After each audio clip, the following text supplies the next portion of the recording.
grado de acierto, el intervalo de acierto que yo tengo, pues dentro de mi modelo en escenarios específicos de riesgo. Por supuesto también que tiene que ver con riesgos de seguridad de la información, todo eso vamos a ver acá, riesgos de equidad, cuando hablamos de sesgos, etcétera. Muy importante decirles también que en esto de la IA, sobre todo después de la experiencia del GDPR en Europa, pues se han visto muchas cosas que se trataron de enmendar, pero de alguna manera, pues todavía son muy debatibles, ¿no? Este derecho digital del siglo XXI, pues se fundamenta en una gestión de riesgos. Y lo interesante es enfocar que esa gestión de riesgos es totalmente inmadura en el ámbito jurídico. Entonces, el GDPR ya vimos, les digo, o sea, los que están aquí vinculados a la protección de datos personales, siempre juego abogado del diablo y lo seguiré haciendo, porque imagínense ustedes la normativa tal vez más influyente del siglo XXI, que se fundamentó en la gestión de riesgos y ni siquiera trajo una definición de riesgos. Entonces la gente no entiende bien lo que es el riesgo. Ese es el gran problema. Como dice Sidorenko, y eso lo digo en el paper, me encanta esta frase, el riesgo nació como ciencia. La gestión de riesgos nació como ciencia. Después la convirtieron en un arte. Y hoy en día es just bullshit, como él mismo dice. Y es verdad, vamos a hablar un poco de esto. El problema que tenemos de que no sabemos lo que es riesgo y queremos hacer gestión de riesgos, ¿no? Entonces, el gran problema que al menos personalmente veo en este mundo de la IA actual es que han salido muchísimas metodologías, ¿no?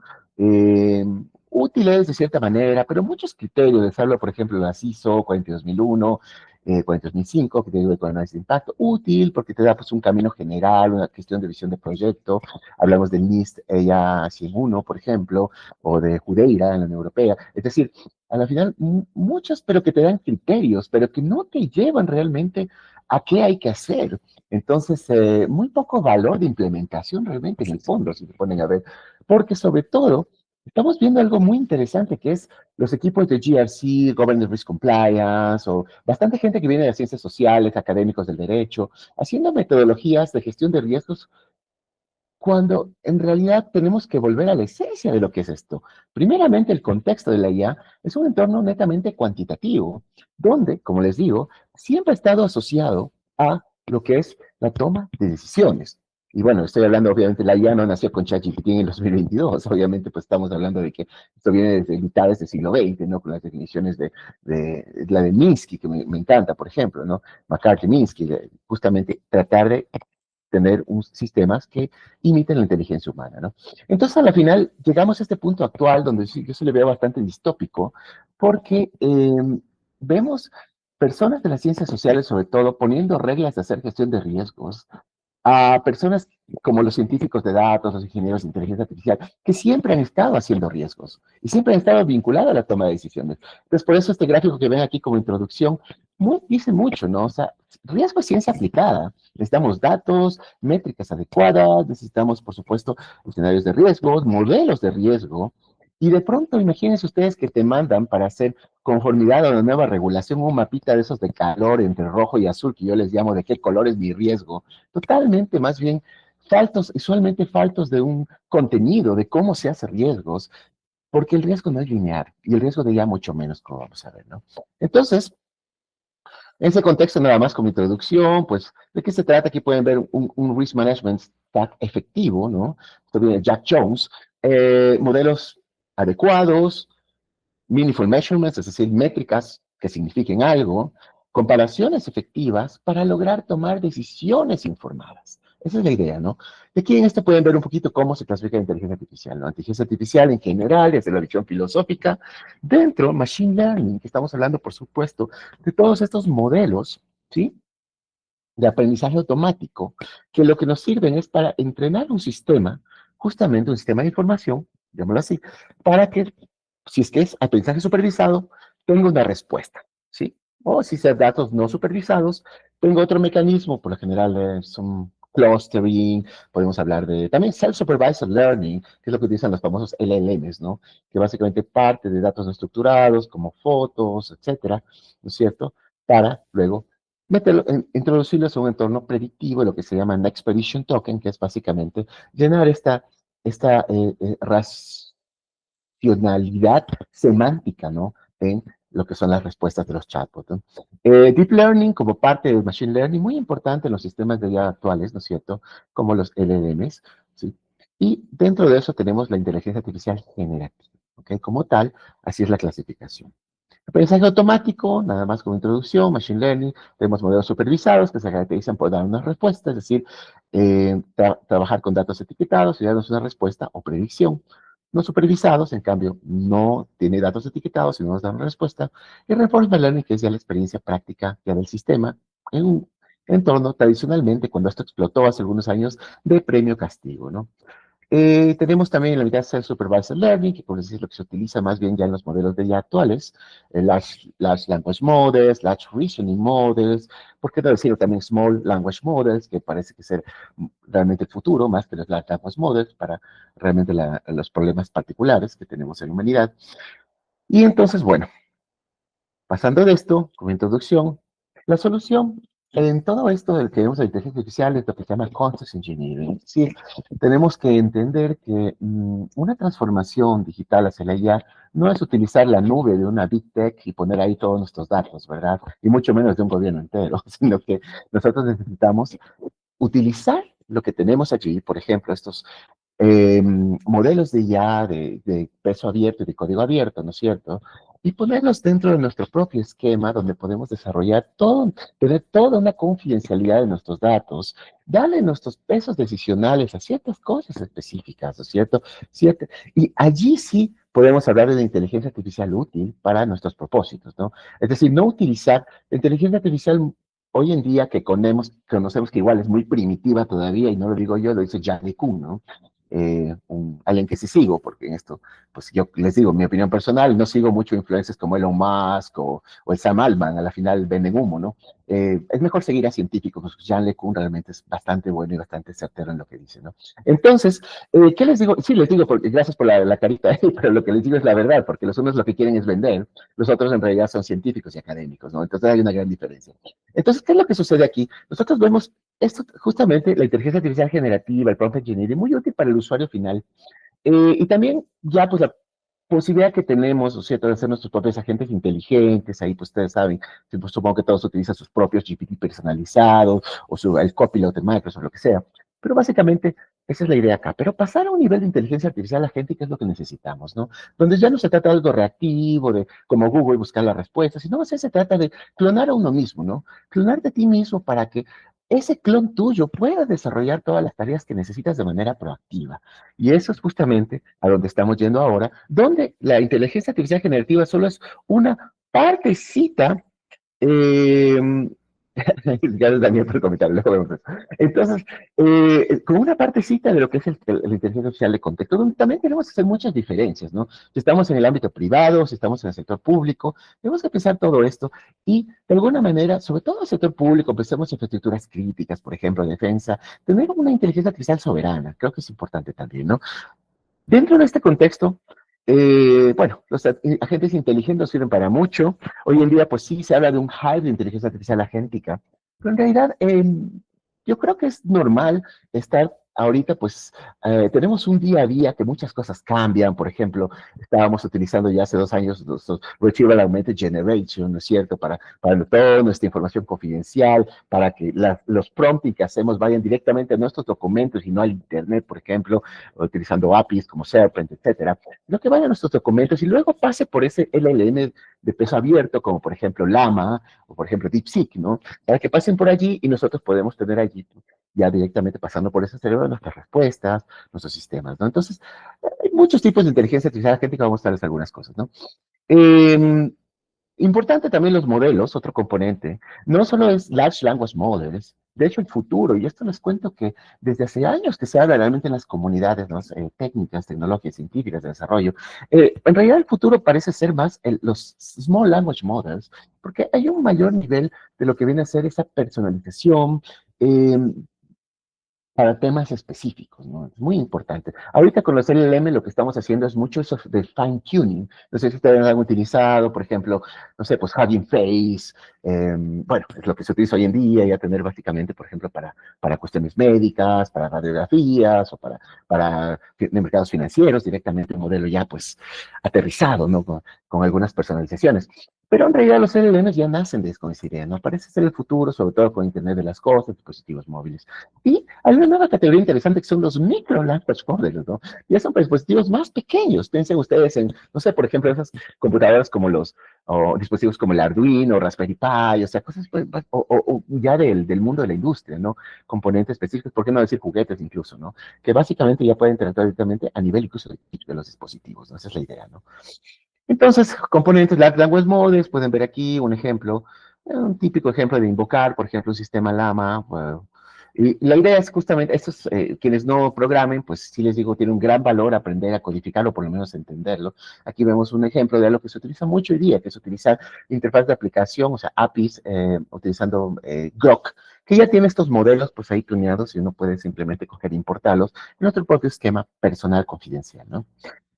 Otro componente, lo que son los RAGs, Retrieval Augmented Generation, aquí puede, básicamente las bases de datos vectoriales revolucionan justamente esta nueva etapa de lo que llamamos inteligencia artificial, todavía primitiva, pero mejor que antes, ¿no? Entonces, de alguna manera, por cuanto uno puede aumentar lo que tienen los LLMs, yo puedo poner todo mi conocimiento allí, red de datos, como pueden ver aquí, Carlos Torres, denuncia por robo, por ejemplo, pensemos en una oficina jurídica, ¿no?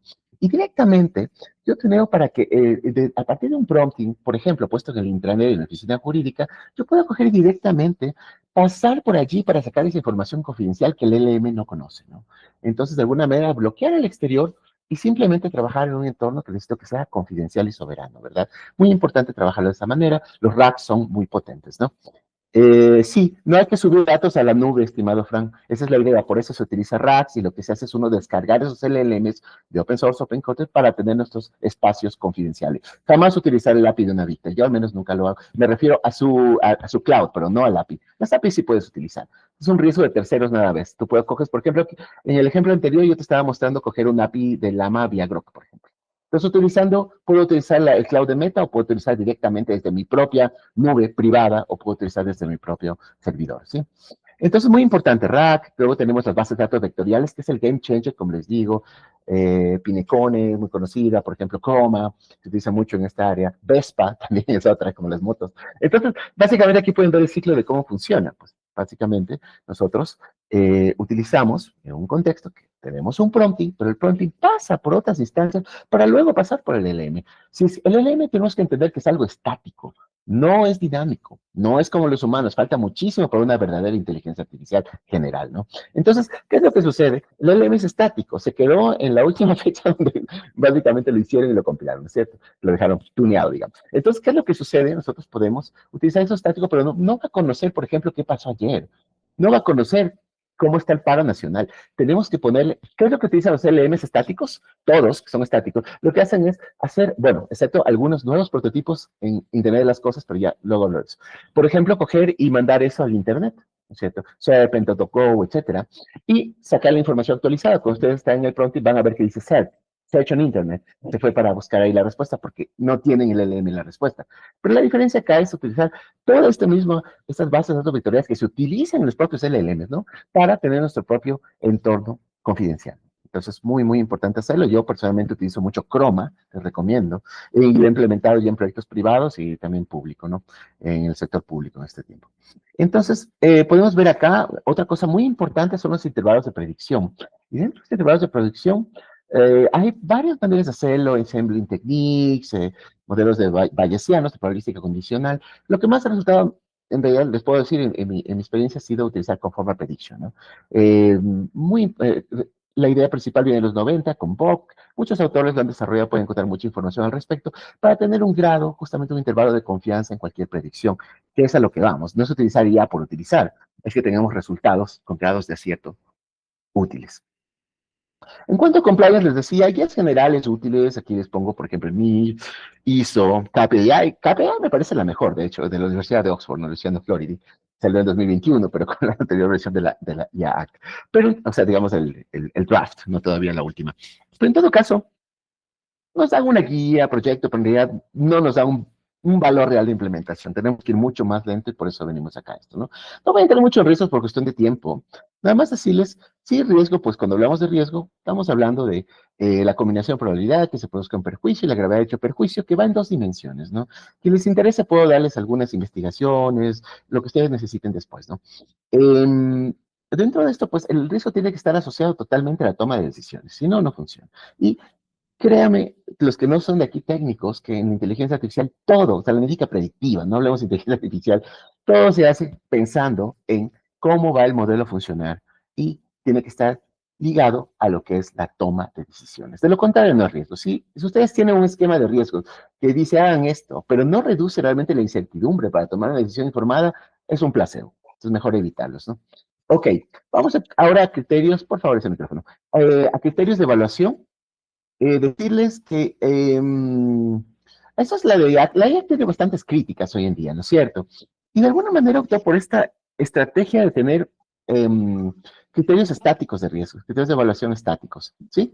Ustedes pueden ver aquí, por ejemplo, riesgo no aceptable, alto riesgo, todo va para los sistemas de alto riesgo, algo que puede funcionar, pero también de alguna manera puede ser cuestionable porque dar fórmulas prescriptivas a veces es bastante, puede ser contraproducente, sobre todo que la tecnología avanza rápido, ¿no? En todo caso, aquí tenemos sistemas de alto riesgo, por ejemplo, ustedes ven los que dice la IAC, biometría, infraestructuras críticas, educación. Por favor, tengo un micrófono, no sé, María Fernanda, si me puedes ayudar apagándolo o alguien, digo, para que no interrumpir la clase. Muchas gracias. Ok, biometría, infraestructuras críticas, educación, empleo, acceso a servicios esenciales, etcétera, servicio y asilo. Son ya cosas esenciales. Me parece de acuerdo con que haya una gestión de riesgo siempre. Tiene que ser, porque la esencia de la inteligencia artificial es la gestión de riesgos. ¿Ok? Vamos a ver luego, pues eso ya depende de opiniones. Básicamente, ¿qué es más útil, los criterios estáticos o dinámicos? Aquí hay un ejemplo de dinámicos. Básicamente lo usamos para el riesgo compliance, ¿no? En este caso, pues regulatorio. ¿Cuál es mi apetito al riesgo? ¿Qué es lo que yo al final considero alto? Miren que hay una gran diferencia. Una Big Tech se ríe, por ejemplo, con $100,000 de pronto de multa administrativa, mientras tanto, pues que una startup puede quedar en la quiebra, ¿no? Un proyecto, ¿no? Entonces depende. Y bueno, amenazas. Yo voy a pasar todo esto, ustedes van a decirlo muy rápidamente. Siempre tienen que pensar el 5, eso sí es muy útil, el ISO 31000, en lo que son estas 5 etapas de riesgo. Se ve reflejado también en los otros esquemas ISO, ¿no es cierto? Como la serie 42000, que tiene que ver con inteligencia artificial. Mucho lo que es establecimiento del contexto, donde definimos esos criterios de evaluación de riesgos. Luego tenemos lo que es amenazas, ¿sí? ¿Qué es una amenaza? ¿Qué o quién? ¿Quién quiere hacerte daño? Pensemos que en la inteligencia artificial, en un escenario de riesgo, la amenaza puede ser un cibercriminal que quiere envenenar mis datos, por ejemplo. La amenaza puede ser también, pues, un empleado interno que quiere cambiar, pues, los pesos para tener sistemas sesgados, etcétera, ¿no? Eh, Comunidades de amenazas, conocemos eso. Luego tenemos lo que son vulnerabilidades, que es nuestras propias debilidades. Aquí, pues obviamente, al tener un esquema diferente, ahora con las nuevas regulaciones, pues tenemos que cuidar bastante, escanear las vulnerabilidades que tenemos, pero ya no, es algo que se abre en varias dimensiones, que es lo que vemos acá, que es equidad, seguridad, privacidad, y grado de acierto, robustez, pero también otra que no estoy abarcando en esta presentación, que es em, lo que es la trazabilidad, en este caso, pues, lo que se llama change of thought, es decir, conocer cómo se tomó esa decisión, que es un tema que lo dejé para otra ocasión porque es muy largo en sí mismo, pero si quieren, pues podemos hablar un poco. Entonces, de modalidades jurídicas, necesidades técnicas, etc. Análisis cualitativo, cuantitativo, pero aquí les quiero decir, el análisis netamente en analítica predictiva y todo lo que tiene que ver con ingeniería de la inteligencia artificial es cuantitativo, no es cualitativo. En realidad, ahí tenemos un problema bastante grave, porque, como les decía, queremos meter en algo cualitativo algo que nació cuantitativo y siempre ha sido cuantitativo. Entonces allí yo veo bastante irónico que haya personas que hacen metodologías de riesgos y no saben lo que es el riesgo, nunca han hecho una gestión de riesgo y en realidad están haciendo las cosas mal, por decir. Ejemplos de esto, por ejemplo, esto es lo que yo saqué, pero en protección de datos, que lo aplico muchísimo, que se llama el Personal Data Value at Risk, que es, al Value at Risk viene del mundo financiero, los seguros, quiere decir, ¿cuál es mi peor pérdida en un lapso de tiempo determinado? ¿Y qué tan seguro estoy de que esa va a ser mi peor pérdida, no? Entonces, eso importado por protección de datos, yo tengo papers en esto, puedo recomendarles también, lo que es Personal Data Value at Risk, que viene a ser en esa dimensión de la IA de lo que es protección de datos personales, privacidad, ¿no?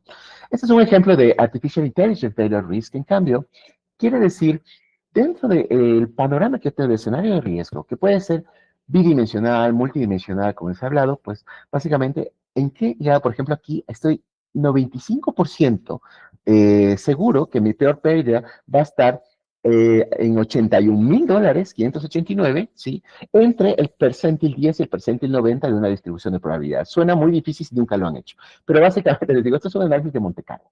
¿sí? Monte Carlo es un recurso que usamos siempre en gestión de riesgos para justamente tener un intervalo digamos, un intervalo de acierto. Y de acuerdo a ello, me damos muchos ensayos random, aleatorios, para poder tener, de alguna manera, pues, una métrica que nos indique cuál es el valor más probable, el mode, o cuál es el promedio, el mean, de tal distribución, ¿sí? Entonces, luego de evaluación, tenemos que evaluar también lo que tiene que ver con el impacto, con lo que, o sea, con los derechos de las personas, el patrimonio, ambas cosas juntas. Creo que esas dos gestiones de riesgos son siamesas. Si alguien de ustedes es de Ecuador y ha leído la guía de gestión de riesgos y evaluación de impacto del tratamiento de datos personales, es la misma idea, ¿no? Hay que hacer dos gestiones de riesgos siamesas igual línea. Una que tiene que ver con que, obviamente, el impacto es esa materialización, ese impacto que la materialización de riesgo puede producir en las personas naturales, y la otra desde el ámbito de la empresa, mi patrimonio. Ambas trabajan juntos, si alguien quiere, pues le puedo dejar ese link también. Y tratamiento de riesgos, ahí nos sirven, por supuesto, las taxonomías de riesgos, como el ISO 22001, lo que son, yo siempre recomiendo ver un retorno a la inversión, porque todo depende de un presupuesto siempre, ¿no? Entonces, a la final, lo que es retorno a la inversión en seguridad de información es el ROSI. No tenemos todavía oficialmente, pero sería un retorno a la inversión en inteligencia artificial, sería algo así como RO, IA, básicamente. FireCam, un muy buen esquema que uso. Primeramente fue hecho para seguridad de información, pero lo utilizo para todo, para lo que es inteligencia, esa interdependencia entre controles para ahorrarnos un poco de dinero y ser más efectivos en la implementación. Bueno, y muchas otras cosas podemos usar. También Game Theory, les recomiendo muchísimo lo que es la teoría de juegos para todo lo que tiene que ver con teoría de adversarios en la IA, lo que es riesgos, ¿no? Y bueno, vamos a escenarios de riesgos en función del tiempo. Eh, ¿Cuál es el proceso aquí, no? Lo importante es siempre pensar en escenarios de riesgos, ¿no? Hacer riesgos no es coger un checklist y decir, tengo esto, sí, tengo análisis, sí, pero es que no es qué es el análisis, es cómo es. Y la razón para que este derecho digital del siglo XXI reposa en la gestión de riesgos es justamente para no tener esas fórmulas command and control o prescriptivas que tanto daño hacen al derecho de tecnologías. Es decir, esto está permitido, esto está prohibido. No, siempre depende del contexto. Y aquí viene a veces incluso contradicciones que uno puede encontrar en legislaciones de países que llaman de primer mundo, ¿no es cierto? Pues regulaciones de la Unión Europea, etcétera. Hay contradicciones a veces, porque la idea es que tenemos que adaptarnos a un contexto determinado. No podemos tener fórmulas mágicas. Es decir, esto está permitido, esto está prohibido. Puede ser bastante complicado. Debe ser un traje a la medida, como tú dices. Debe ser un traje a la medida, pero falta mucho para llegar a ello, porque les digo, la transformación hacia la inteligencia artificial depende de una transformación hacia una cultura de riesgos, ¿sí? Por ahí alguna vez escuché a algún académico que decía, no, es que podemos tener leyes de inteligencia artificial sin gestión de riesgos, pero está totalmente desconectado de la realidad técnica, porque todo lo que hacemos en IA es riesgos, todo. Todo desde que calibramos un modelo, desde que estamos eliminando sesgos cuando entra el modelo para entrenarlo, todo es gestión de riesgos. Así que la diferencia es si quieres sancionar o no, eso es otra cosa, pero tienes que siempre hacer gestión de riesgos porque con eso te proteges plata, proteges tu patrimonio, ¿sí? Tengo que hacer una gestión de riesgos para poder economizar. Fíjense ustedes, la gente de finanzas, seguros, por lo general no tienen pérdidas, sobre todo los seguros, los famosos actuarios, porque saben gestionar el riesgo. ¿Qué es lo que sucede? En el derecho trabajamos con placebos y ese es el gran problema que tenemos, un cáncer que hay que erradicar. Bueno, ¿qué más? Construir modelos ontológicos adaptados a los escenarios de riesgos, muy importante. Descomponer el problema en factores o criterios y, sobre todo, escoger un método para llegar a un intervalo de predicción determinístico estocástico. Les pongo unos ejemplos. Es algo que hizo protección de datos en Ecuador, es el cálculo de multas administrativas. Por ejemplo, aquí yo recuerdo muchas críticas, bueno, no quiero hablar con funcionarios, pero básicamente que decía, la fórmula debería ser aritmética y simple. No, tiene que ser un problema ontológico de riesgos, porque también la autoridad puede tener incertidumbre para tomar ciertos valores de entrada, para estimarlos, ¿no? Entonces, es una idea de una ontología, como pueden ver, cómo se conecta y cómo a la final nosotros podemos derivar un factor de sus factores, ¿no? Eso es una ontología. Eh, Aquí pueden ver una calibración de calibrar vulneración de derechos. Quiero decir, estos modelos, yo tomé, sobre todo los que tienen que ver con riesgos, como este, lo tomo mucho del FAIR Model, que les recomiendo, en realidad, el modelo FAIR, el más exitoso de la industria de la ciberseguridad, y que realmente ha revolucionado todo esto del cibervalor al riesgo. muy importante, pues, sobre todo en la última década, ¿no? Entonces, si no lo han visto, lo chequean. Entonces, son como adaptaciones de esa misma ontología, cambiando las definiciones de fondo. Por ejemplo, esto es muy útil para un FRIA, Fundamental Rights Impact Assessment, el artículo 27, la IA Act. Muy importante. En vez de estar haciendo de Team Marine de Doping Way y mirando qué color es rojo, qué color es azul, por favor, hagamos las cosas seriamente y hagamos una ontología y hagamos un modelo de riesgos. Esa es la idea, ¿no? Agente inteligente. También podemos utilizar estas técnicas para diseñar agentes inteligentes. Aquí pueden ver ustedes, por ejemplo, este es un agente que implementamos, ¿no es cierto? Hace poco, el robot ya está funcionando. Entonces, es un problema de clasificación, de cierta manera. Utiliza un LLM de Open Weight, de Open Source, y a la final, uno es el que decide luego en su propio RAG, como les decía, el cerebro decisional. O puede ponerlo también acoplado allí, pero pensando que tiene que integrarse pues, a una aplicación web. De pronto a veces es mejor tenerlo aparte, ¿no? Entonces, en este caso, funciona aparte, tiene un cerebro decisional, que esto de los pesos es muy importante, porque estamos hablando de decisiones. Entonces, lo que estamos haciendo es hacer una gestión de riesgos sobre cómo se toman decisiones. ¿Cuáles son esos insumos para las decisiones que pueden ser como asistencia a la persona o pueden ser totalmente automatizadas en muchos casos, ¿verdad? Entonces, la idea acá oro, calibrar pesos. Tenemos que siempre calibrar esos pesos, ¿no? En este caso podemos ir, ni siquiera les hablo ya de modelos de ya grandes, sino que estoy hablando de puro modelos caseros, incluso de aprendizaje automático, o sea, modelos, mejor, sistemas de información entrenados con modelos de aprendizaje automático, donde calibramos pesos, quiero tomar una decisión. Entonces, la idea aquí es, yo tengo que pasarle mi sesgo a la aplicación. Es decir, ¿cómo haría yo? Tiene que hacerlo, ¿no? Métodos aquí no voy a ahondar por el tiempo, pero Delphi, Lens, cosas que hacemos también a nivel cualitativo incluso, ¿no? Para poder a la final tener un mayor grado de acierto. Compresión argumental, determinístico, puede ser determinístico o estocástico, como aquí ven decisiones de Monte Carlo, para mí es mucho mejor hacerlo siempre estocástico, ¿no? Porque es la esencia de lo que estamos hablando. Cuando ustedes ven, por ejemplo, el nivel de accuracy, que es una métrica de accuracy, en mi sistema, ¿no es cierto? En mi modelo de Machine Learning, es igual a 0.9, es decir, 90%, no es que es un resultado preciso. Hay una distribución de probabilidades y ese puede ser el resultado simplemente más probable, pero en realidad la curva te da desde 8 a 9.8 y ese es el factor que tú ves, pero en realidad hay en todo aquí es probabilístico, y todo es probabilístico en inteligencia artificial. Y esto es muy importante, change of thought, prompting, que es justamente cómo nosotros podemos, a la final, incorporar, bueno, aunque ya los Large Reasoning Models traen esto de Change of Thought, ¿no es cierto?, que resuelven un problema paso por paso, aunque sea un poco más lentos, pero podemos incorporar también nuestros sistemas confidenciales, por supuesto, con nuestras decisiones, algo que el LLM no sabe, cómo tomamos el know-how, por ejemplo, de nuestra empresa, cómo tomamos decisiones empresariales, cosas que ya nosotros sabemos porque es nuestro sistema y no queremos que sean públicas, ¿verdad? Entonces, dentro de esto, ya para estos últimos minutos, quiero mostrarles 4 áreas de aplicación de todo esto. Si quieren ahondar, les recomiendo mucho que se bajen este paper.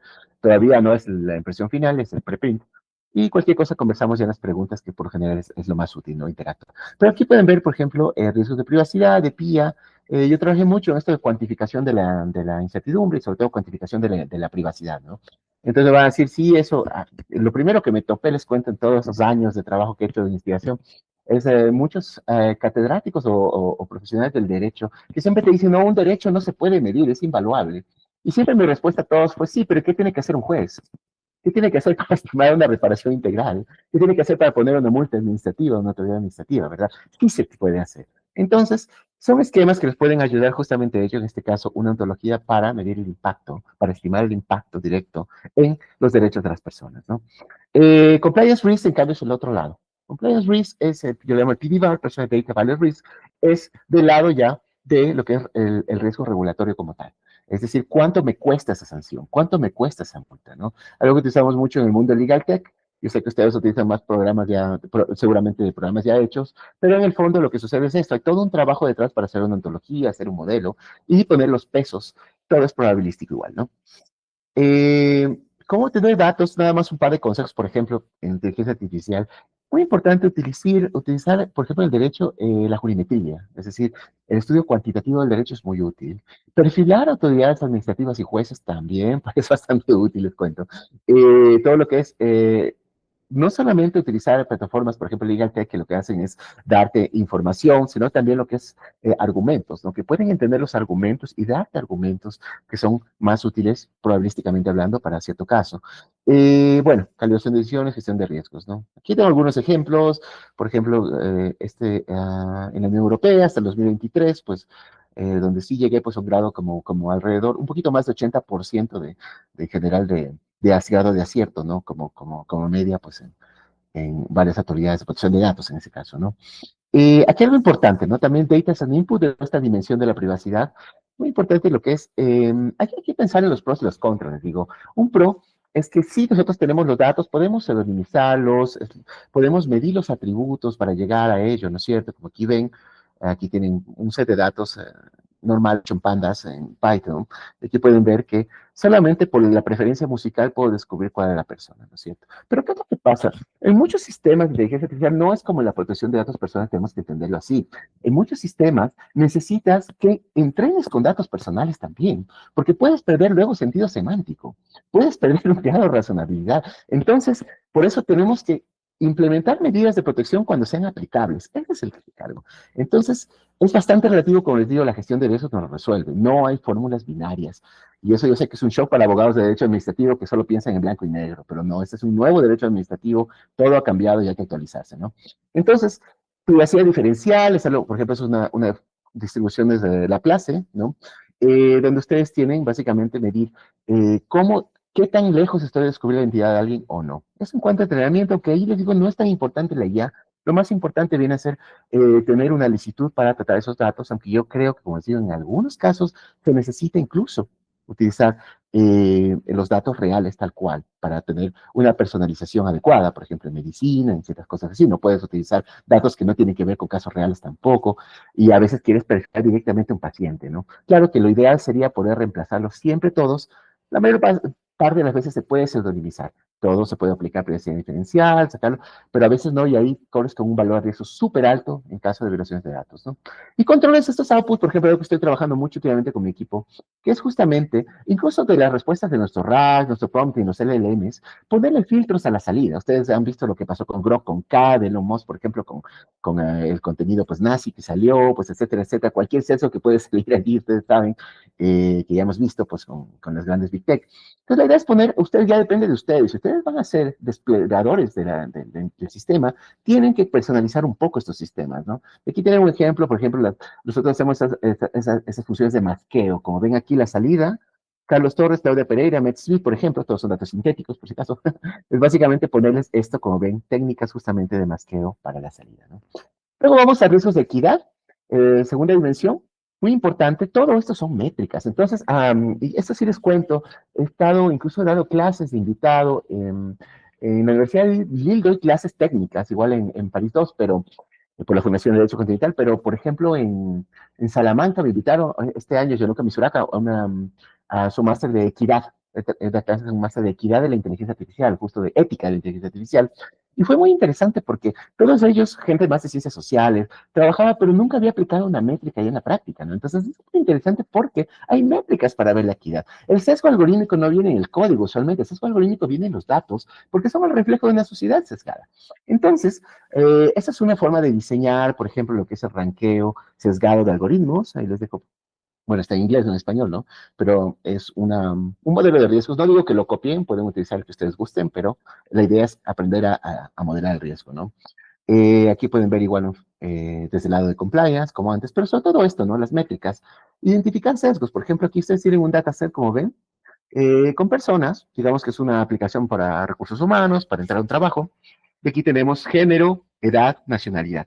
Ya, como pueden ver, viene con un score predeterminado. Si yo entreno el sistema con esto, sin ningún tipo de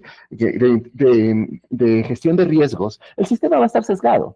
Entonces, yo necesito aquí identificar cómo están las condiciones entre las propias personas relativo en relación a estos features. Features se llama las columnas, ¿no? Las etiquetados como género, edad, etcétera, y el resultado que tienes, ¿no?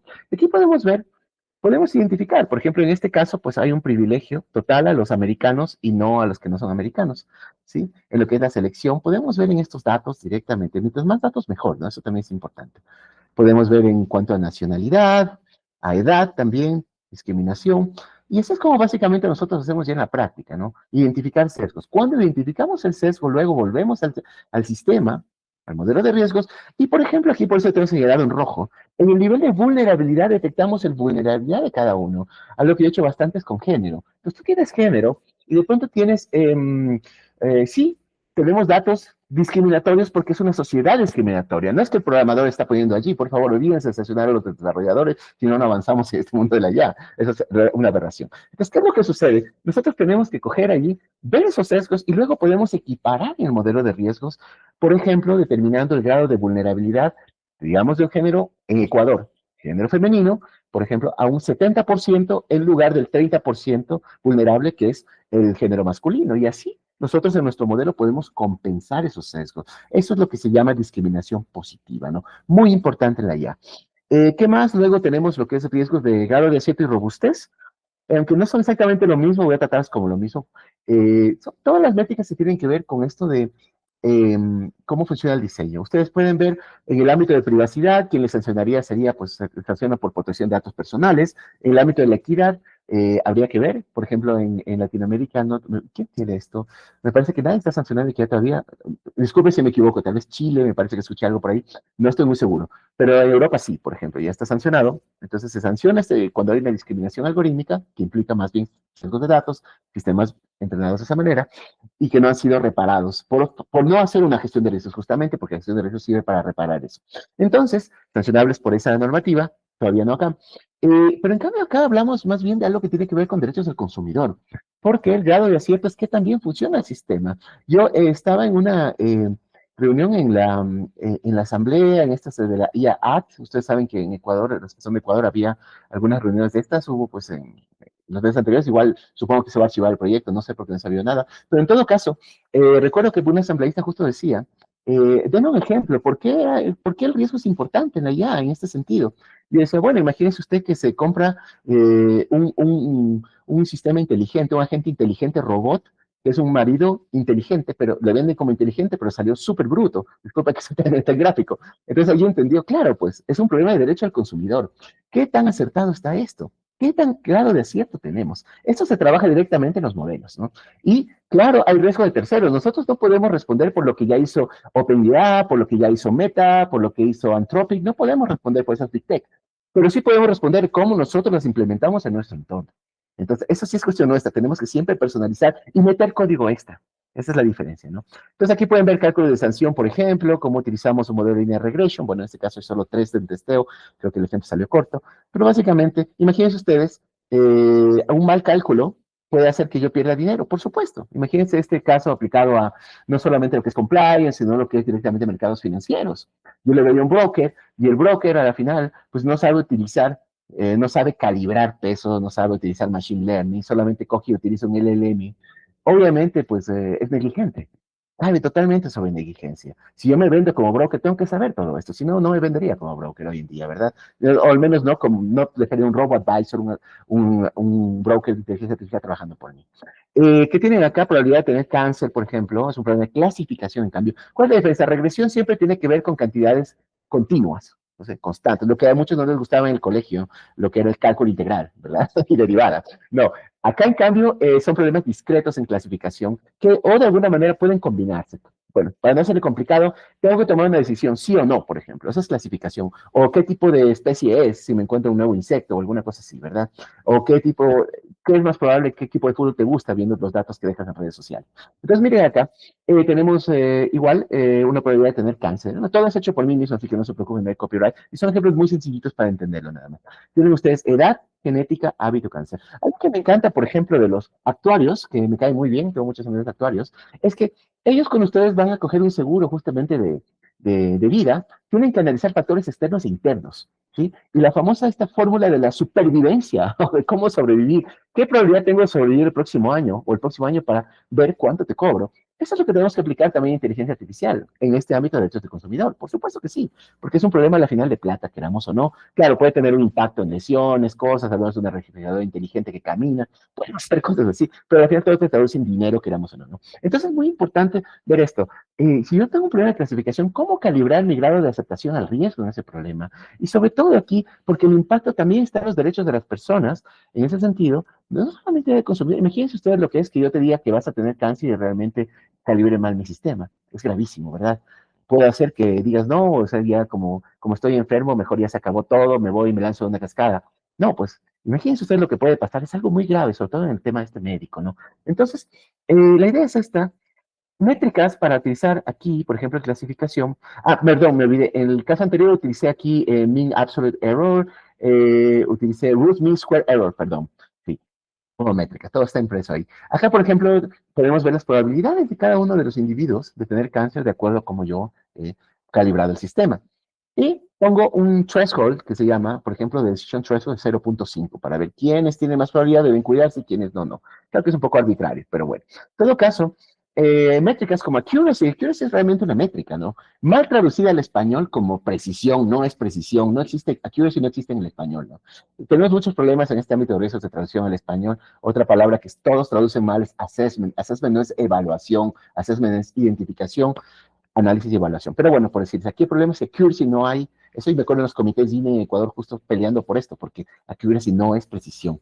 Entonces, accuracy es grado de acierto, intervalo de acierto. Entonces, aquí podemos ver igual, todo se juega positivo, errores positivos, errores negativos, falsos positivos, falsos negativos, todo tiene fórmulas. Es decir, la ética y la equidad se miden en fórmulas, se miden en métricas, y todo esto no es nuevo, esto tiene décadas existiendo, simplemente que no está todavía conocido por quienes no están realmente en el entorno, ¿no?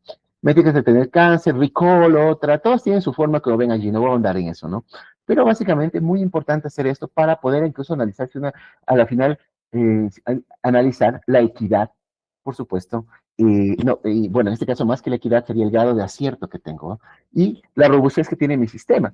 El rato que yo tengo una métrica, ¿cuántas métricas utilizo? ¿Utilizo solo una? ¿Utilizo varias? ¿Las comparo? ¿Sí? Por ejemplo, tengo un problema de una solución, tengo redundancia, por ejemplo, para darle otro plan B, ¿no es cierto? Pasar de un plan A a plan B. Todo ese tipo de cosas hay que ver en la gestión de riesgos, ¿no? Y como les digo, todo científico de datos hace gestión de riesgos per se. ¿Qué más tenemos? Conforme prediction, muy importante para ese intervalo de acierto, no voy a ahondar, pero les recomiendo mucho que investiguen, ¿no? Muy importante, lo más efectivo para mí en la actualidad. Y por último, vamos ya para cerrar esto y pasar a las preguntas, los riesgos de seguridad.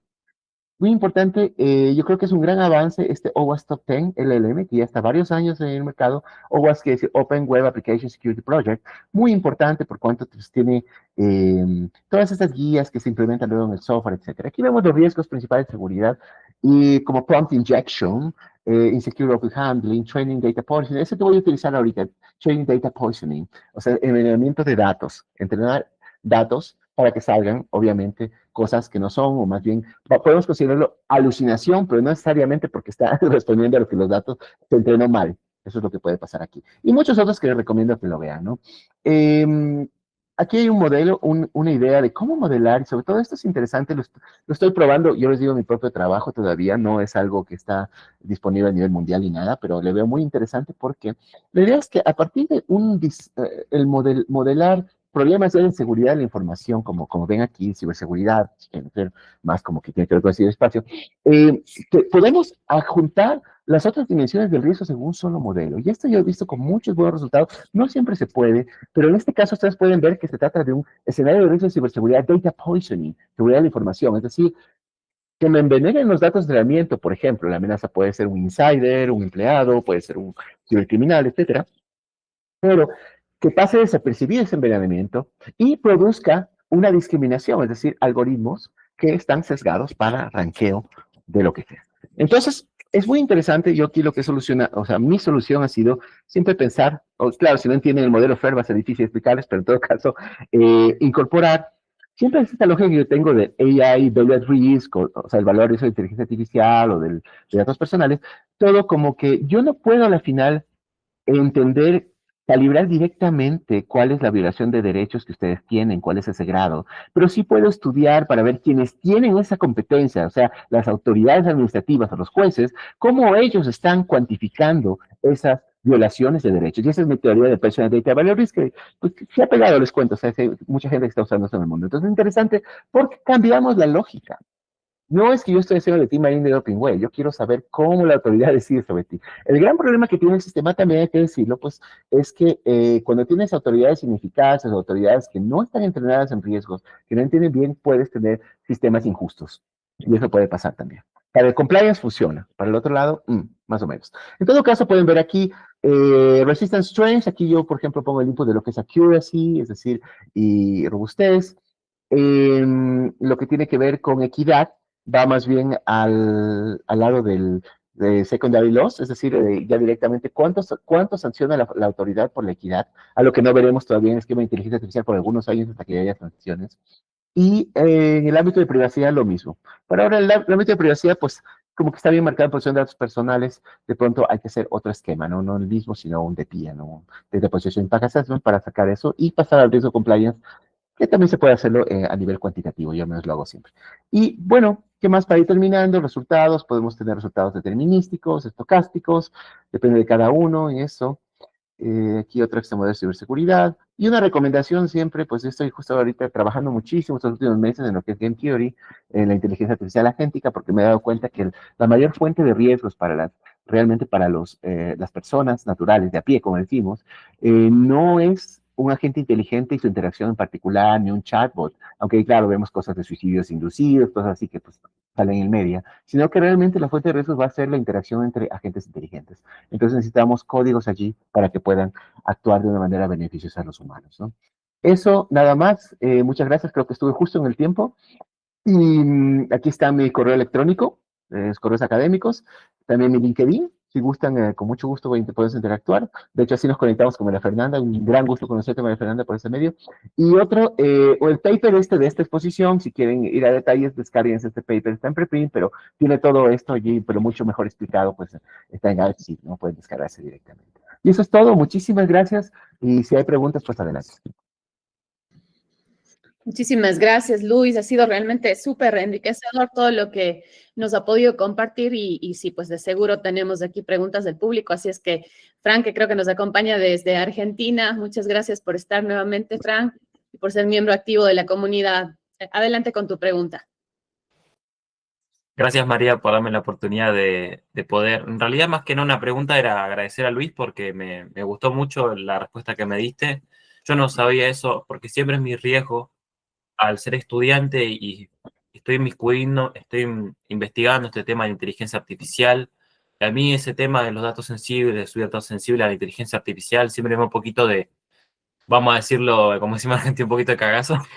Entonces, a mí esto, lo que vos me decís del RAG, de no subirlo a la nube, me sirve mucho para poder investigar y profundizar. Así que gracias.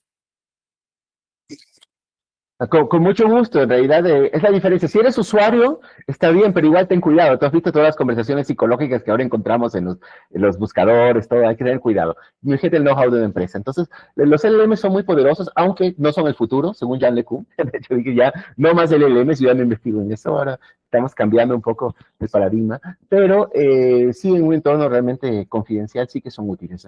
Y como cuando tú realmente diriges qué información sale y qué información no sale. Es lo más importante. ¿Cuándo tienes esos entornos? Cuando realmente no tienes nada reservado, algo simple, como por ejemplo, pues, ¿cómo debería celebrar mi cumpleaños? Ya, pues bueno, pues ahí no importa, ¿no? Depende de la criticidad, claro que sí. Otra pregunta, tal vez. Muchas gracias. Sí, sí, tenemos a Said, perdón, a Said Arellano. Adelante, Said. Muchas gracias a todos los miembros del club, en especial a Luis.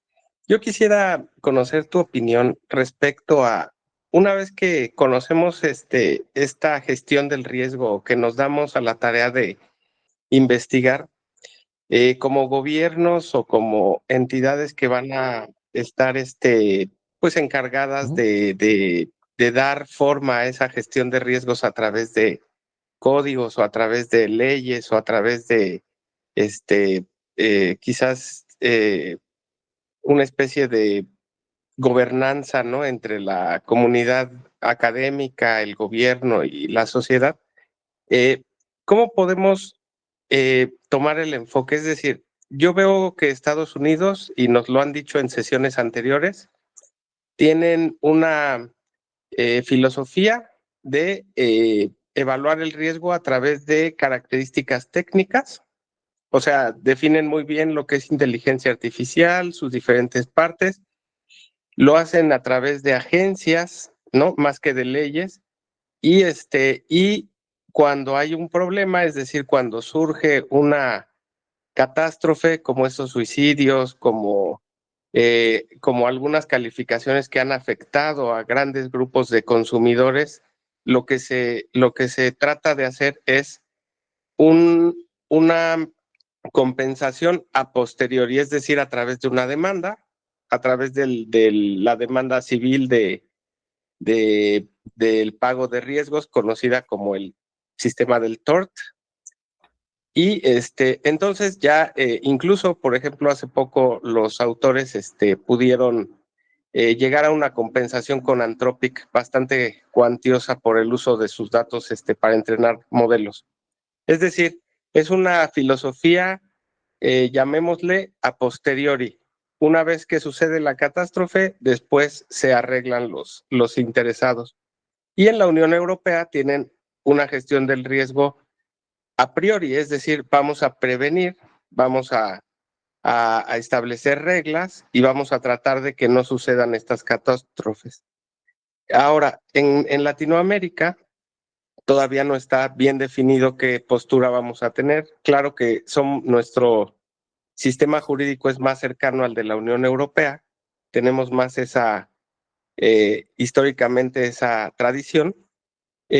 Pero, ¿qué opinas tú con estos sistemas? Porque si bien es una tradición, no es tan dinámico, ¿no? O sea, el elaborar una ley, el pasar por un proceso legislativo, no nos permite avanzar al mismo ritmo que la tecnología. Siempre vamos un paso atrás o 2 pasos atrás. Entonces, ¿cómo percibes tú este entorno para nuestros países? Y muchas gracias nuevamente. No, gracias a ti, Said. Bueno, te doy mi opinión, por supuesto.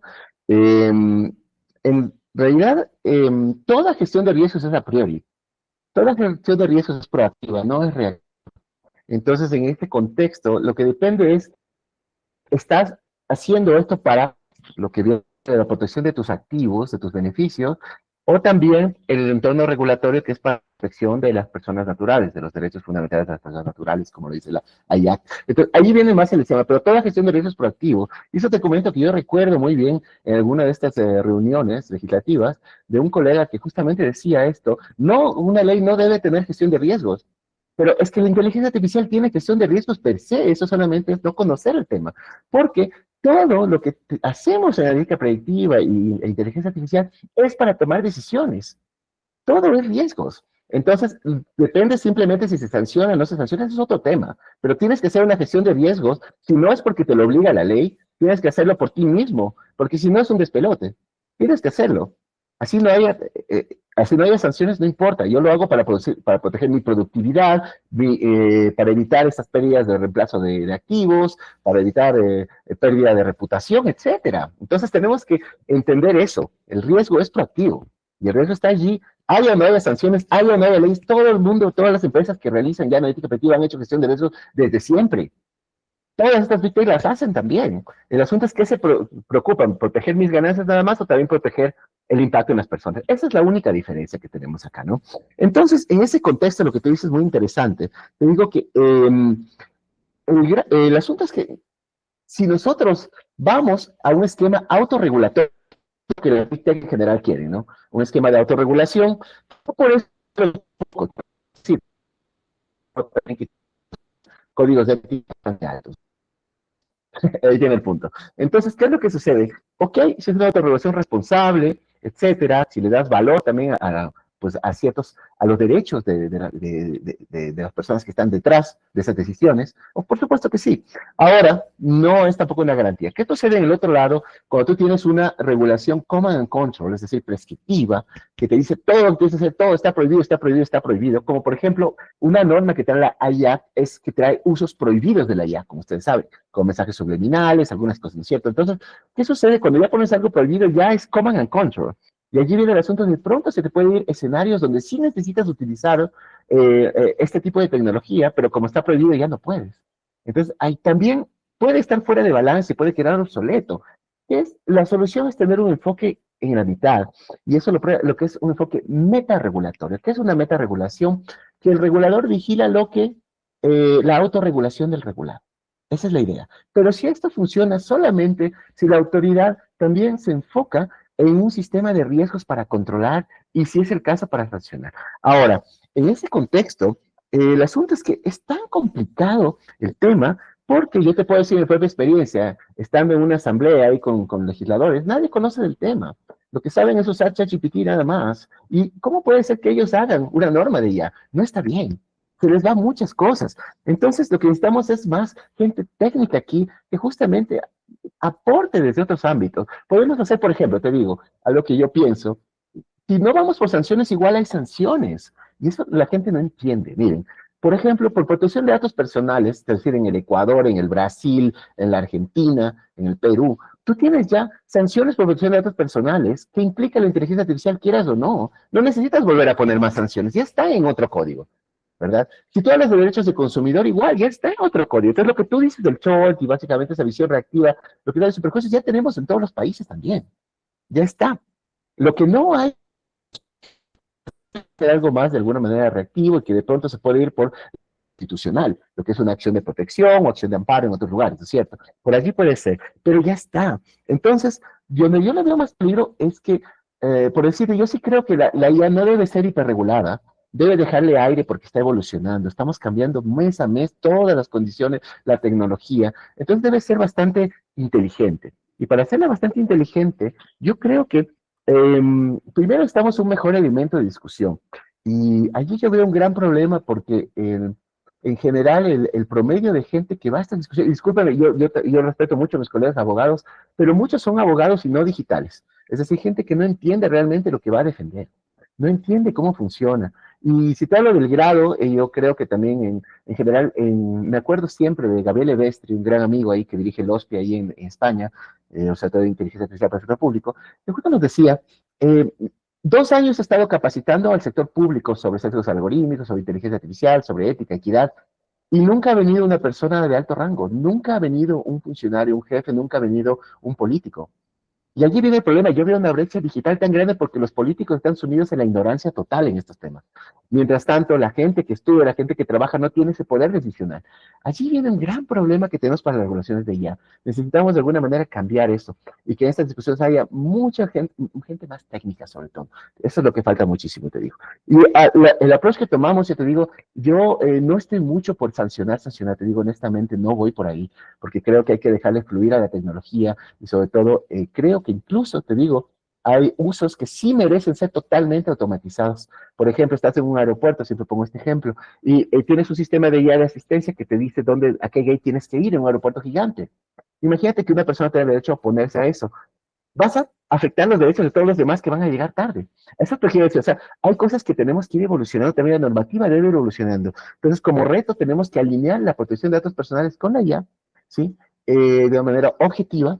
Tenemos que alinear las leyes de ciberseguridad con la IA también, tenemos que alinear derechos al consumidor con la IA. Todas estas ramas tienen que alinearse, y por qué no decir también a nivel constitucional, garantías constitucionales, etcétera.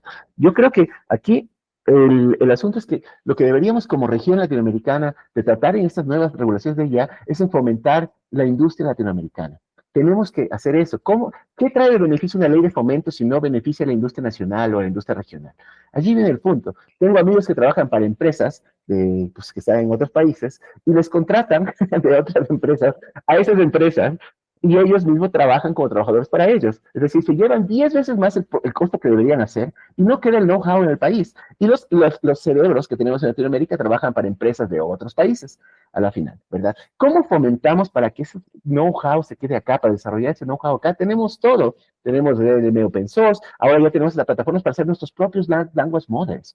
¿Ya? ¿Cómo desarrollamos aquí? Ese para mí es el tema central y no si se sanciona o no se sanciona, porque yo creo que para eso hay que dejarle todavía respirar un poco la tecnología. Esa es mi posición personal. Muchas gracias, Luis. Muy interesante. Sí, totalmente, totalmente valiosísimos todos estos criterios que a veces nos están sacando un poco de la caja y haciendo que obviamente vayamos más allá. Tenemos también a Daniel y luego una pregunta también aquí en el chat, pero le doy la palabra primero a Daniel, por favor. Daniel López. Hola, buenos días. ¿Me escucha, sí? Perfecto. No, un gusto, Luis, y igual pues agradecer al club por estos espacios. Justo mi consulta iba por eso que estabas comentando ahora, porque en realidad, digamos, ¿cuál NIST, cuál ISO, cuál OWASP Top 10 si el principal riesgo somos nosotros mismos, ¿no? Los abogados somos el principal riesgo, en realidad, Sí. o sea, y yo soy abogado, pero lo tengo clarísimo, ¿no? Lo tengo clarísimo y lo peor, y somos tan peligrosos porque no lo sabemos. No sabemos que nosotros somos el principal riesgo, ¿verdad? Porque es increíble, ¿no? El desconocimiento que hay. Y siempre he dicho que nosotros los abogados somos como demasiado cuadrados y nos cuesta tratar de comprender eso, porque uno dice, ¿cómo pretendes regular un tema que no tienes la menor idea de por dónde va? O sea, es que parece algo tan lógico, parece algo tan evidente, pero al final no lo es, porque tú ves esas normas, ves esas leyes y realmente están flotando en el éter porque no son realmente situaciones concretas. Incluso esta famosa, la AI Act de Europa, ¿no? Que trata de venderse un poco como el paradigma, como vos mismo dijiste, son estáticas, ¿no? Ni el mismo modelo de un LLM en sí mismo no es determinístico en sí mismo, es fluctuante. Si el mismo fenómeno que estás tratando de regular, pues va por otro lado, o sea, eso no va a salir bien. Obviamente entiendo que el derecho al final busca de alguna manera darle cierta consistencia a la realidad, porque pues, es necesario, ¿no? Pero como bien planteas, no va por ahí el asunto. Entonces, al final, quizás, incluso si analizamos que ni la misma ciberseguridad a nivel básica es un tema bueno, ha ido tratando como de surgir un poco, pero siento que hasta en esta gran explosión, ¿no? de la IA se está como olvidando eso, porque llegan estos fenómenos, ¿no? Que el bytecoding, que los MSPs, que dejamos de lado un poco quizás las APIs, ¿verdad? Y eso está bien, pero implementamos todos estos servidores, bueno, ahora no usamos MSPs, pero al final, o estas mismas, digamos, metodologías de prompting igual inverso o contaminar los mismos modelos de la información. ¿Qué abogados saben sobre eso? Realmente, o qué atención se le dan a eso. Y igual a nivel gubernamental, como estabas igual comentando, eso es así. ¿Y quién se fija en esas cosas, no? En realidad, un poco quizás como para no hablar tanto, porque esto da para demasiado, es súper interesante. Al final creo que mi consulta va con la experiencia que tienes, ¿no? De tantos años en esto, al final se reduce a eso, a que nosotros como humanos siempre somos el eslabón más débil de la cadena. Entonces yo no sé si soy a veces muy pesimista, pero yo digo, ¿cómo cambiar eso? Al final, si no cambiamos eso, que es la base del problema, es complejo, ¿verdad? Intentar como tener un sistema robusto y más aún en Latinoamérica, ¿verdad? Claro que sí. No, te entiendo. Y muchas gracias por tu comentario. Nada más que decirte algo en cuanto a lo que mencionas.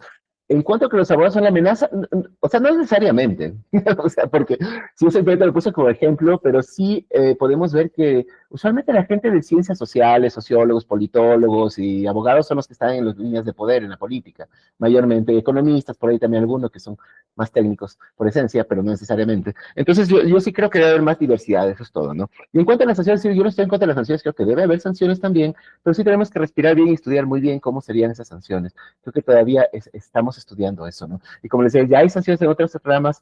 Yo sí creo que lo de sesgos debería ser algo, o sea, si yo sancionara algo, les diría, sería directamente que no estás haciendo la gestión de riesgos, si no estás haciendo bien, porque no estás haciendo bien vas a tener problemas de todo tipo y la sociedad va a tener los problemas y van a tener violación de derechos. Entonces tenemos que ir allí a la calidad de cómo se hacen los sistemas. A eso es lo que hay que atacar.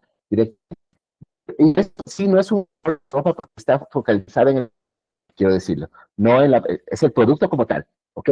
Ahora, ¿qué es lo que sucede? La diferencia está en cómo lo llevas a la práctica. Si realmente tenemos una visión de compliance en riesgos y no en papel, es diferente. ¿Cuál es el problema de cuando te piden muchos requisitos de papel, de la marca de certificación? A la final son cosas que están listas para hacer placebos, esa es la verdad. Porque te mando a hacer esto, te mando 20 páginas de informe técnico y primero tengo la gente que revise y entienda básicamente tu contexto y entienda todas esas cuestiones técnicas, o tengo todo el personal que puede coger y hacerlo. Te prometo que la solución va a ser implementar un agente inteligente que lo haga por sí mismo, a la final, porque va a ser demasiada carga burocrática. Entonces, si nos enfocamos en menos papel y más reducción de incertidumbre, es decir, más efectividad y eficiencia, ¿por qué no decir rentabilidad? El ecosistema funciona. Así que no está mal la Unión Europea, no creo que está mal, estamos por ver si funciona o no, porque estamos recién en los años de entrada en aplicación, ¿verdad? No sabemos todavía, pero si me hablas también de la desregulación total, tampoco funciona porque luego las empresas pueden hacer lo que quieren también, entonces yo creo que la solución está en un punto medio, a eso me refería más, ¿no? No estoy ni por uno ni del otro. Ahora, el otro punto que tú dices, es súper importante lo que dijiste, porque la mayoría de estos sistemas, incluso cuando los hacemos confidenciales, estamos utilizando muchas APIs. Entonces, es decir, si podemos también implementar en nuestros propios servidores, pero obviamente como utilizamos el modelo en el cloud computing, que es el modelo estático hace 20 años en el mundo, entonces a la final nosotros estamos implementando APIs, y lo que hacemos es llamar, por ejemplo, llamar vía Grok, pero no Grok con K, Grok con Q, es lo que más se utiliza, donde están ahí ya pues básicamente los modelos, cogemos el modelo, lo utilizamos, pero eso equivale a riesgos de terceros, ¿no? Entonces, sí, allí hay un problema, y yo te voy a decir por qué, estimado Daniel, no puse aquí el tema de lo que es la explicabilidad. Y les voy a decir por qué. Porque la explicabilidad es realmente un gran problema, es el más grande de todos. Muchos dicen, sí, pero ya son de peso abierto y de código abierto, entonces ya se soluciona la explicabilidad. Oh, ok. Uno, tienes la capacidad de entender cómo llegaste a una decisión. Segundo, no es una decisión determinística y eso sí hay que dibujarles a muchas personas. No es determinístico. Las bases de datos vectoriales actúan en un entorno probabilístico. Es decir, ¿qué va a venir para tener un contexto semántico determinado para poder tener una respuesta? Entonces, no hay esa cuestión de que yo puedo mapear, si sigo este camino sale esta decisión, si sigo este, no. Es totalmente random. Se ha mapeado como un problema epistemológico a nivel de probabilidades, sí, de contextos. No es como las bases de datos relacionales que usábamos, SQL, Oracle, etcétera, etcétera. No, estamos hablando de algo que totalmente depende. Aquí la única solución es el depende. Así que ahí si tenemos una solución de regular, así estamos fritos. No, eso de explicar no es, o sea, qué bueno que sean de código abierto para poder entenderlo, pero luego te digo, necesitamos la figura de la auditoría algorítmica, lo que ya decían, por ejemplo, antes el Algorithmic Impact Assessment, ¿no es cierto?, en relación al artículo 22 del GDPR, y ahora mucho más expandido, necesitamos expertos que hagan este análisis realmente para poder trazar cómo llegó a tal cosa, para lo que es probables litigios legales, si es así el tema, ¿no? Pero, o peritos, ¿no? Pero como te digo, o sea, ese sí es un gran problema. Y sobre todo hay que enfocarlo, como te digo, de esta manera. Aquí no es determinístico. No es que yo digo, me parece que algunos profesores he escuchado por ahí que es como que fuera una varita mágica. La de ella es una varita mágica. Entonces yo quiero que me digas cómo llegaste a esa decisión. Pero ni siquiera yo, que entrené el sistema, puedo decirte cómo llegué a esa decisión. Solo puedo decirte probabilísticamente qué pasó. Por ejemplo, 70% fue esto, pero no te puedo dar un 100%. Yo diría el problema, ese sí te doy la razón, el problema de los abogados es que todo lo ven en blanco y negro y todo lo ven en binario. ¿Sí? Por eso siempre yo les digo a todos mis colegas, alumnos, etcétera, eliminen la palabra garantizar cuando estás hablando de entornos probabilísticos, porque no puedes garantizar aquí nada. Muchas gracias, muchas gracias. Qué interesante, Luz, realmente súper valioso todo lo que nos está comentando. Tenemos también una pregunta de María Angélica Ruiz que dice, según su criterio, ¿cuál debería ser la nueva función de los entes regulatorios frente al control algorítmico? ¿Riesgos y oportunidades? Es la pregunta. Sí, yo voy totalmente por riesgos. Ahí tienes una diferencia, ¿no? Como te decía. El hecho de poner una gestión de riesgos es encomendar a que, en este caso, el desplegador, como se lo conoce la IA, ¿no es cierto? El desplegador, fundamentalmente, de los temas de IA, tenga que llevar a cabo este riesgo que incluye la debida diligencia jurídica, por ejemplo, due diligence, saber a quién contratar, a quién no, qué proveedor no. Y a la final, simplemente si tú utilizas algo más riesgoso, te llevas un valor al riesgo más alto. Y obviamente la sanción debería ir mapeada de acuerdo a eso, si es que es el caso, ¿no? Yo creo que todo tiene que ir por allí. prohibir o no prohibir un uso es complicado decirlo realmente. Ahora, pues, lo que sí puede hacer, y es algo que yo justo en el proyecto en Ecuador sugerí a quienes estaban haciendo hace unos meses, es utilicen criterios estáticos, que es así, pero básicamente para hacer gestión de riesgos. ¿Dónde, en qué casos de inteligencia artificial tengo que hacer gestión de riesgos? Sí, porque muchos le tienen miedo a esta palabra, ¿no? Dicen, no, ¿cómo voy a usar yo? Ok, pero en todo caso, ahí es bueno, porque el riesgo va a determinarlo. ¿Qué también lo gestionas? Y eso es conformidad en riesgos y no en papel, justamente, ¿no? Entonces, en eso yo te diría, me voy totalmente por la onda de riesgos. Eh, y hay otra confusión que hay mucho es esto de la evaluación de impacto, ¿no? Y eso pasaba mucho en datos personales también, que muchos decían, evaluación de impacto, no, es que yo no debo hacer una evaluación de impacto, solo es en sistemas de alto riesgo. Y yo siempre me he reído, he dicho, sí, pero para saber si tienes alto riesgo tienes que hacer una gestión de riesgos, pues. Si no, ¿cómo? Entonces, fíjense las contradicciones que nos mandan los abogados en general. Entonces, ahí viene el problema. Igual en la inteligencia artificial, haces un análisis de impacto de derechos fundamentales, sí, pero viene a ser de una gestión de riesgos para la protección de derechos fundamentales. Entonces, esa evaluación debe ser la cuarta etapa de una gestión de riesgos. Yo no puedo evaluar algo si no he identificado y si no he analizado. Es obvio, ¿no es cierto? Entonces, allí viene justamente el tema, es bastante desafiante. Yo creo que estamos en un tipo que hay que, vemos ya una evolución, yo sí te digo, de la IAC yo veo una evolución del GDPR en el sentido de que por lo menos trae definición de riesgos, o sea, ya entendieron los errores del pasado y los han enmendado en Europa. Pero en todo caso, igual surgen nuevos problemas siempre con cada tipo regulatorio. Así que a la final hay que entender bien el riesgo, hay que estudiar el riesgo. Esa es la gran diferencia. Y hay que entender que la gente que hace ya está totalmente metida en el riesgo desde siempre, ¿sí? Totalmente haciendo, la diferencia está en el focus para qué, para proteger derechos, para proteger activos, o por qué no, para hacerlo todo, de una vez, viendo justamente una idea de retorno a la inversión, porque si yo protejo derechos, también gano reputación, y eso me trae más clientes, ¿verdad? Entonces hay que verlo de esa manera para mí. Excelente, excelente, Luis. Muchísimas gracias. Bueno, realmente queremos agradecerte por habernos dado este espacio en domingo, que realmente sabemos que obviamente está dedicado a la familia, pero por eso mismo es aún más valioso el hecho de que haya podido darnos este tiempo para compartir todos sus conocimientos y para, de alguna manera, tratar de aterrizar desde el punto de vista técnico y alinearlo al punto de vista ético y jurídico, ¿no?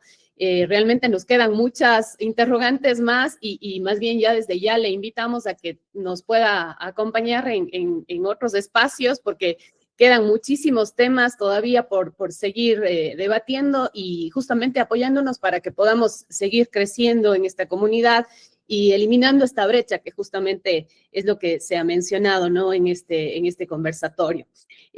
Nada, mil gracias por su presencia. Mil gracias también a todos los que se han conectado. Les invitamos a que nos sigan en las diversas redes sociales, en NAS, en LinkedIn, en Instagram, en YouTube, para poder, obviamente, seguir creciendo y seguir teniendo estos espacios que realmente son tan enriquecedores. Muchísimas gracias a todos y que tengan un excelente domingo. Gracias, Luis. Muy amable. Gracias, María Fernanda. Nada más decir que les dejé ahorita el link del paper de esta ponencia. Si quieren bajárselo, está ahorita en el chat. Tomen foto rápido antes que cierren la sesión.